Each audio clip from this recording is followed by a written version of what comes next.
10 common tech questions and their high-tech explanations. Hello there.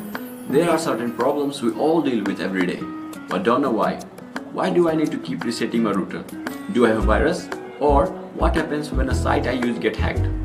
Whether you are a tech-savvy friend that's always answering this question or a friend doing the asking, here are the answers to the most common conundrums. This is as if you are watching unique technical Q&As. Let's get started.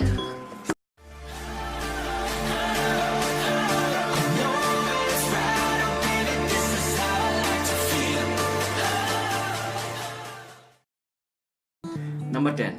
How do I keep my laptop's battery in good health? You've probably heard some people say you should drain your battery completely before charging it, or that you should keep it between 40% and 80% all the time to make it last longer.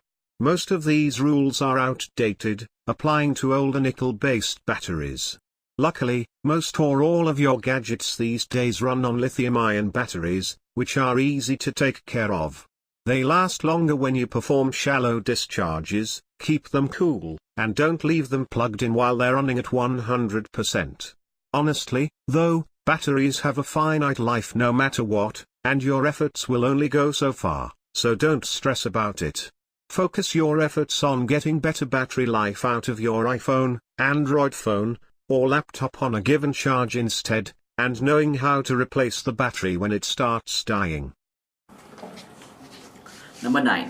What do viruses, Trojan, and malware actually do? Everyone knows viruses and Trojans are bad, but a lot of people don't know how exactly they work.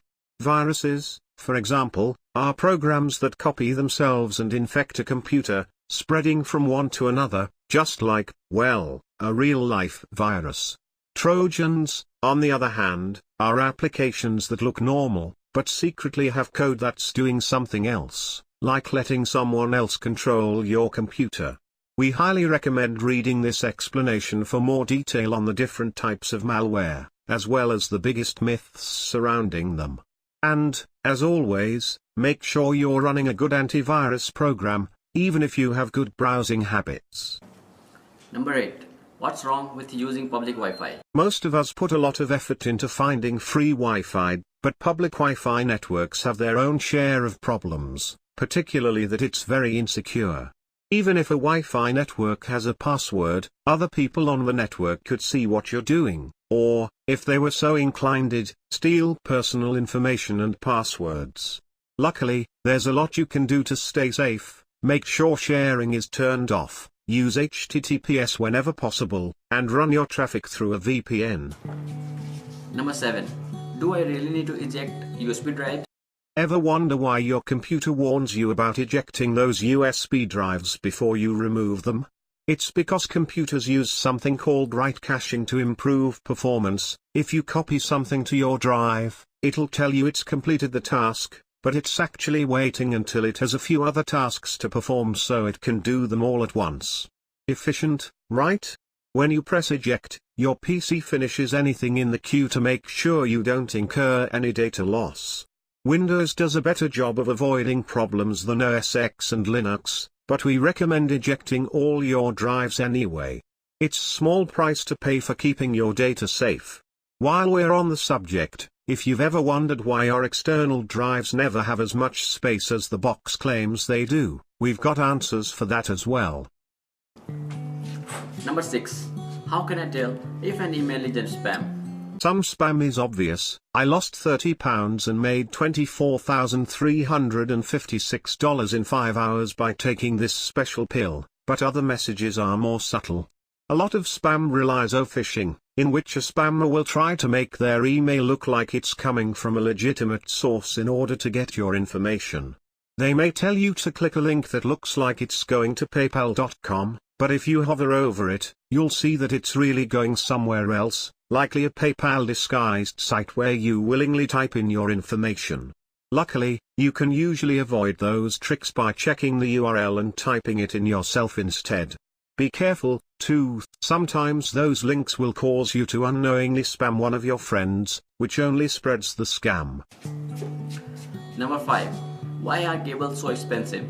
So you've bought yourself a shiny new Blu-ray player, but you need an HDMI cable to go with it. The Best Buy employee hands you a cable and, what the crap, it's $40. But you buy it grudgingly because you need it.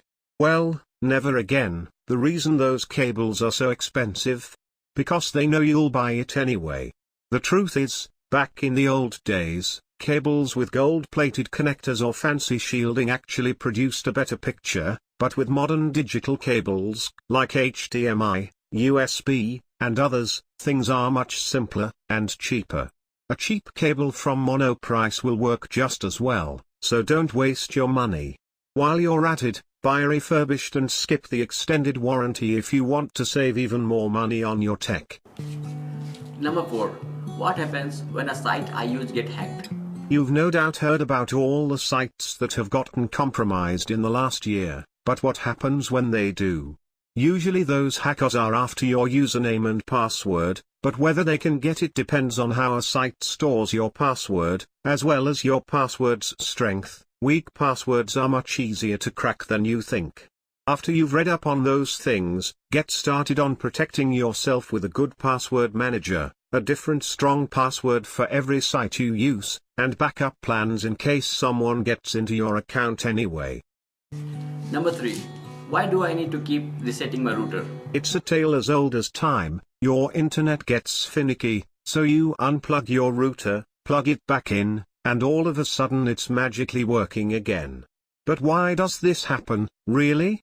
It could be a number of things. Maybe it's overheating, maybe it's getting bogged down from too much traffic, like BitTorrent, or maybe it's just a crappy router. Luckily, there are a lot of things you can do to fix it.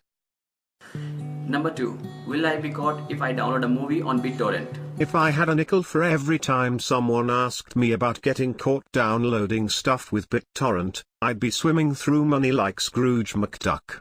But seriously, yes, the media companies are always on the prowl, looking for people downloading their content. Your internet provider may even watch your traffic to see if you're torrenting. The legal ramifications of doing so aren't as heavy as they used to be, but you may still get letters from your ISP, throttled speeds, or other punishments. There are ways to keep yourself anonymous, of course, but nothing is foolproof. Educate yourself on how torrenting works with different guide. Number 1. Do I really need to care about my privacy online? Everyone knows it's bad if someone steals your password or credit card information, but a lot of people are a lot more apathetic about what they put on Facebook, their personal blog, or anywhere else. Your personal data is worth protecting, though, whether you think so or not. Not only does that data give companies and governments more power to track you, but it can make it easier for someone to steal your identity, even if it doesn't seem like it. Plus, you never know where that data may end up one day, and who might see it, potential employers, for instance. Some stuff is more important, of course, but don't let the little stuff slide just because you don't think anyone will care. Somebody probably does. So that's it for today. Hope you like the video. If you have any questions, please do comment in the comment section below. This is Asif signing off. Hoping to see you in next video with more unique technical questions with their answers. Till then, have fun, take care.